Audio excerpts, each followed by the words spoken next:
স্বল্প মূল্যে গরুর মাংস আর ভাত খাইয়ে রাতারাতি নেট দুনিয়ায় তোলপাড় ফেলেছিলেন তিনি। সাধারণ মানুষের কাছে পেয়েছিলেন দরিদ্রের বন্ধু খ্যাতি। কিন্তু এবার সেই ভাইরাল মিজানই জড়ালেন মারাত্মক আইনি ঝামেলায়।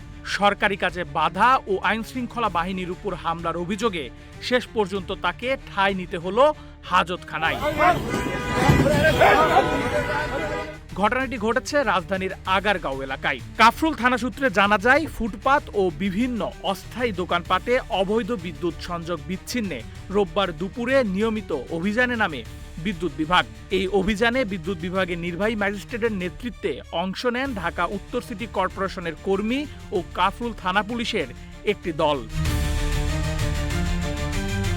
অভিযানের এক পর্যায়ে টিমটি যায় বহুল আলোচিত মিজানের খাবারের দোকানে। সেখানে থাকা অবৈধ বিদ্যুৎ সংযোগটি যখন বিচ্ছিন্ন করার প্রস্তুতি নেওয়া হচ্ছিল, ঠিক তখনই ঘটে অনাকাঙ্ক্ষিত ঘটনা। বিদ্যুৎ সংযোগ কাটতে দেখে মেজাজ হারান মিজান এবং সরাসরি নির্বাহী ম্যাজিস্ট্রেট ও কর্মকর্তাদের উপর চড়া হন। মিজানকে শান্ত করার চেষ্টা করা হলে তিনি আরও উত্তেজিত হয়ে পড়েন। এক পর্যায়ে সেখানে উপস্থিত সিটি কর্পোরেশনের পরিচ্ছন্নতা কর্মী এবং দায়িত্বে থাকা পুলিশ সদস্যদের লক্ষ্য করে হামলা চালান তিনি। এতে সাময়িকভাবে ভেস্তে যায় সরকারি কাজ, পণ্ডু হয় আইন শৃঙ্খলা পরিস্থিতি। আইন শৃঙ্খলা পরিস্থিতি নিয়ন্ত্রণে আনতে তাৎক্ষণিকভাবে মিজানুর রহমানকে আটক করে থানায় নিয়ে যায় পুলিশ।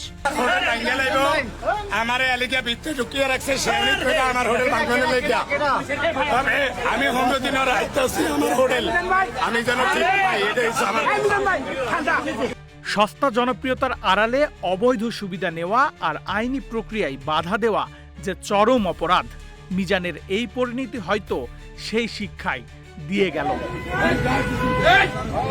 নেহাল আহমেদ প্রান্ত, রূপালী বাংলাদেশ।